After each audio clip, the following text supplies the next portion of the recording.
We'll see it more with next year with the Emmys. More so than the Golden Globes. Golden Globes, you can buy. And then the Golden Globes like to be the first to do something. Yeah. Like, we're the first to nominate a streaming service. Like, they nominated Walking Dead one time. And then after that, they stopped. They like to be the first to do things. Don't judge Golden Globes, judge the Emmys and the Oscars. If you're going to take that as a recommendation to see something, go off of those two more so than the Golden Globes. Or just don't do it at all. You could do that. Just like what you like. Yeah. But if you want to know what like the creatives like and how they're voting, watch those. Moving on. I know, I like how you did it earlier. You just hit the button without saying it. 4, 3, 2, 1. And now for the movie focus of the week. All right. So we're talking about Rogue One, a Star Wars story. Oh, yeah. It's from 2016, which is crazy. It's a long time ago already. It's 2 hours and 13 minutes long. It's science fiction, obviously. It's got an 83 on Rotten.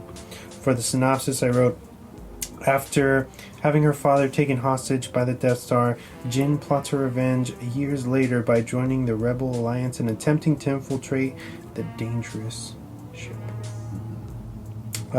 Starring Diego Luna, Felicity Jones, Don Yen, Wen Jing, Ben Mendelsohn, and Alan Tudyk.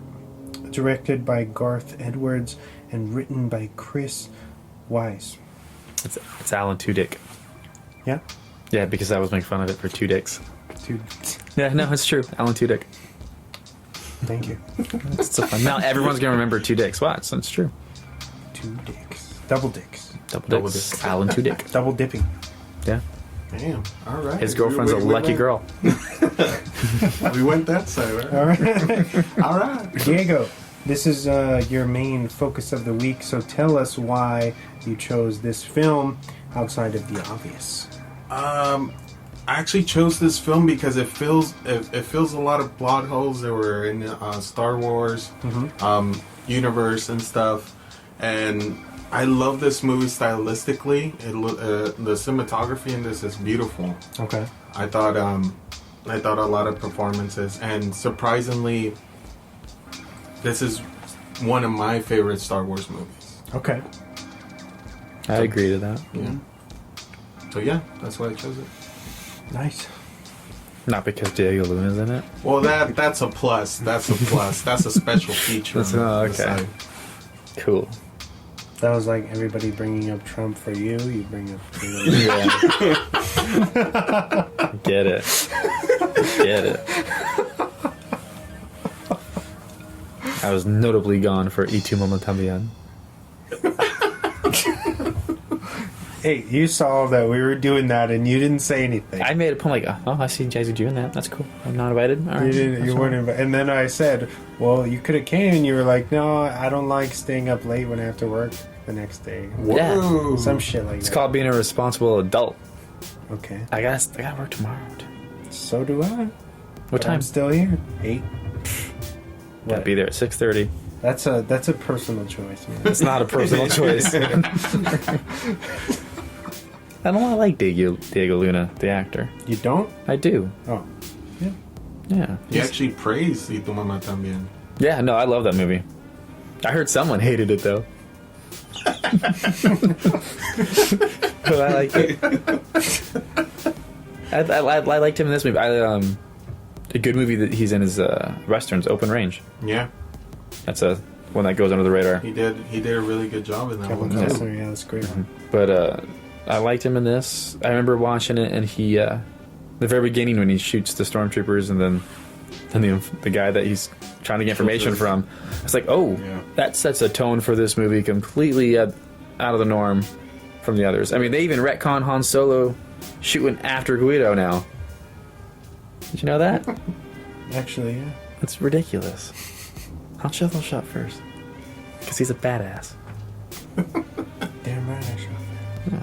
You're not a badass. What do you guys think about the movie? Watching it again, I mean. For me, this is probably, I would say, one of the best Star Wars movies, for me at least. Okay. I just, like how Diego said, stylistically, it just feels not like a Star Wars movie. Exactly. Yeah. And I think that's, for me, it's more refreshing to watch this one. I remember watching this and I was like, wow, this doesn't feel like a Star Wars movie at all. They gave you hope. Yeah, yeah. And then I did like Diego Luna's character, especially when you brought up that thing where you're like, oh, you really get to see what type of person he is, and how he's kind of just ruthless and he just gets to the point, gets what he needs, and if someone's in his way, then Yeah. too bad. But you kind of see the growth of his character throughout the film, how he kind of he's ordered to kill Jyn Erso's dad, and he kind of holds himself back and doesn't do it. And I don't know, I just for me this movie is really good, and I like the way what's the director's name, Gareth Edwards. Edwards. Yeah.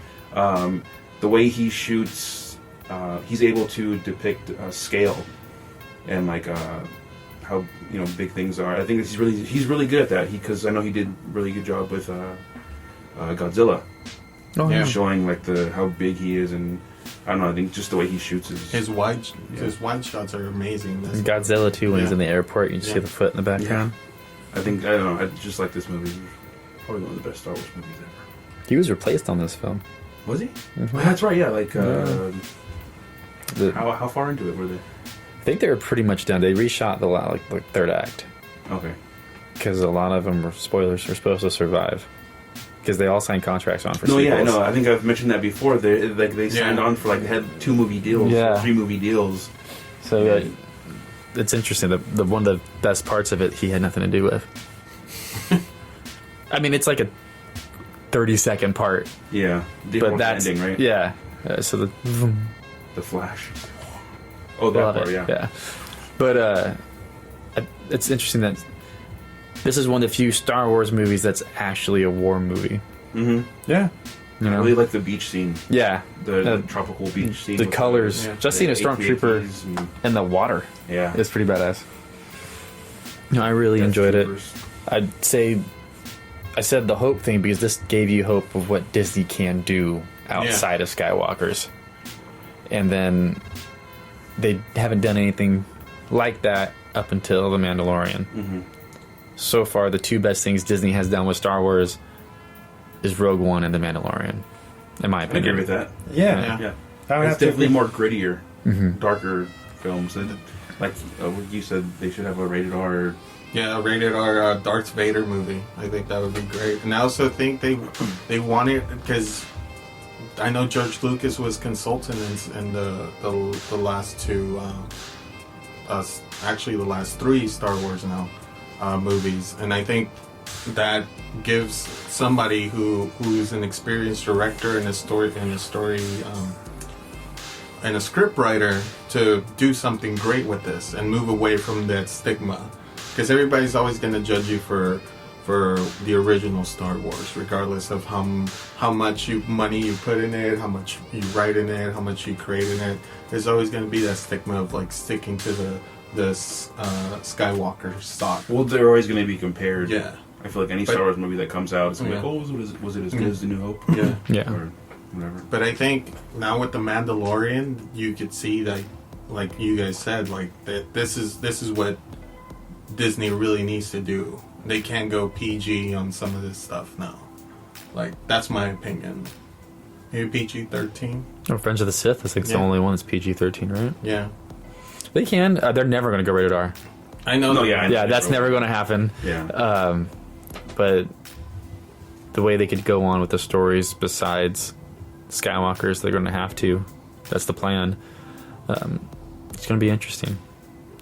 Because it's so far the 2 best things they've done without, once they bought it, have no Jedis in it. Yeah. So that's kind of interesting there. Like, how else are you going to sell laser swords? Star Wars is all about the toys, man. You could argue that what's his name, Danny Yen? Donnie. Donnie Yen. He's somewhat force sensitive. and Yeah. he has some type of ability to I mean, other than just being blind and having your senses heightened, but you can tell that he's gifted in some type of way. We just like that you brought that up, because there's another little hole in this whole Star Wars mythos. This movie takes place like literally seconds before A New Hope. and it goes from like, oh, the Jedi's, kyber crystals, to like, that's a phony religion. You believe in that magic? Like, Yeah. what happened within the day? Like, you just for Jedi's gone, so like, yep, Jedi's were a myth. Like, what happened? Not a strong religion if it gets forgotten that quick.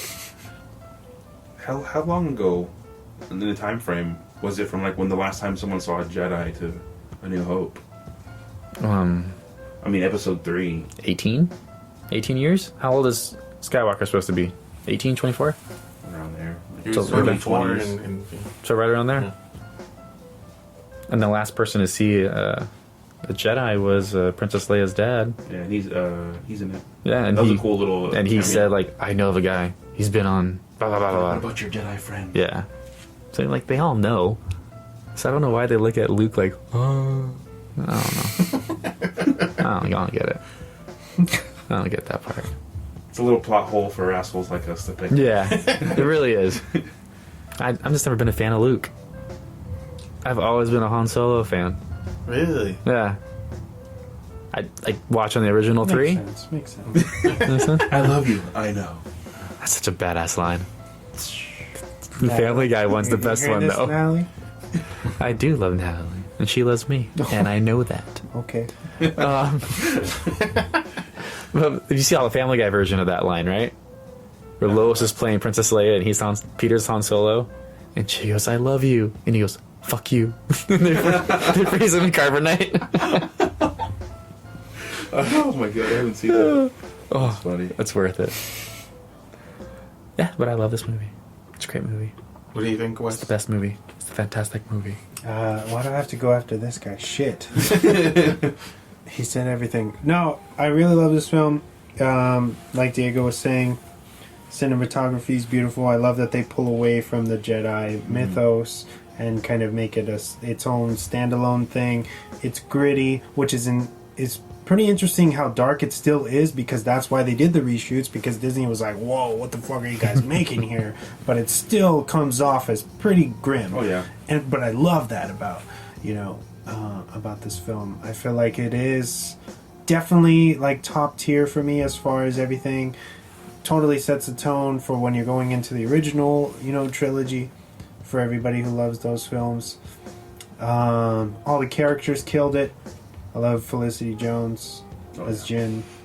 We didn't talk about Mads Mikkelsen is always amazing. I know he doesn't have that much screen time in this, but like just that introduction is great. Really sets the tone, and I don't know. Stardust. Like Chris was mentioning, the battle scenes are brilliant in this. I love the X-wing stuff that they intercut in there. It's just amazing. Obviously, the use of Darth Vader, even though he has like a couple minutes. But screen that's like time. the Darth Vader that everyone wanted to Yes. see. Yeah. And we get to see him for 30 seconds, which is like, everyone's like, I know when I saw this in theaters, I was like, oh my god. And my mouth was worth open it. the Yeah, whole I time. was like, oh, I need to change my pants. I think when we were watching it, I was telling you that was like the most intense scene when he's getting out of his chamber, and you just hear the breathing like. Yeah. I was like, oh. And besides the fact that when he goes into the ship and you just hear the breathing apparatus and you see the lightsaber, and that was just like, wow. Just everything when he's appearing is great. And the fact they only condensed it was good, because it makes you want more of that. Yeah. The music also, obviously, it was little bits and pieces borrowed of John Williams and inspired by all the other chapters of the music. Who did the music with this? Shit. It's not the same person though, right? No, it's not John. Yeah, obviously Okay. not John Williams. Yeah. Was it Michael Guccino? Yeah, I think that's his name. Uh-huh. The score on this is, I think, amazing. It's great. Yeah. It's It tough really, to do like, to gets in not your feels, copy, and you're just like, oh man, you definitely feel it. It's really good. especially And yet, with it's hard not to copy. the them just embracing each other right before they die. Yeah. They actually fucked over. I forget the first guy's name, but they had the original composer had scored the film that they had before. And so when they did the reshoots, the music didn't match,